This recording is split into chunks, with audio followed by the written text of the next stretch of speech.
વિદ્યા સહાયક ભરતી 2024ને લઈને મોટા સમાચાર મળી રહ્યા છે। કચ્છ જિલ્લા પ્રાથમિક શિક્ષણ અધિકારીએ મહત્વનું આપ્યું છે નિવેદન। કેટલા સમયમાં ભરતી પૂરી થશે એ બાબતનું નિવેદન આપેલું છે।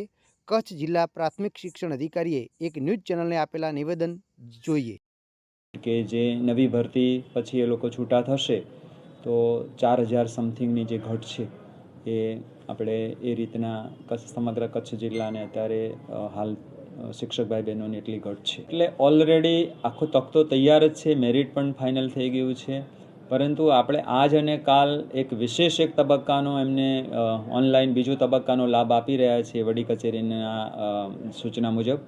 તો એ અંતર્ગત 2 દિવસ પછી આપણું આખું ચિત્ર સ્પષ્ટ થઈ જશે અને એ પછી ચિત્ર સ્પષ્ટ થાય તો થોડાક જ દિવસોની અંદર મેરિટ પણ ઓનલાઈન બધું જે છે એ અમને જાણ્યા મુજબ લગભગ બધું તૈયાર છે। એટલે હું માનું છું કે લગભગ 3 અઠવાડિયાની અંદર આખી પ્રક્રિયા પૂર્ણ થઈ અને આપણા જે પણ ગુરુજનો છે જે આવનારા છે વિદ્યા સહાયક ભાઈ બહેનો એમને નિમણૂક માટે પણ શિક્ષણ વિભાગ તેમજ અમારી વડી કચેરીમાંની નિયામક શ્રી પ્રાથમિક શિક્ષણની કચેરી પણ એ રીતે બધી તૈયારીઓ કરી લીધી છે। અને જૂની 1600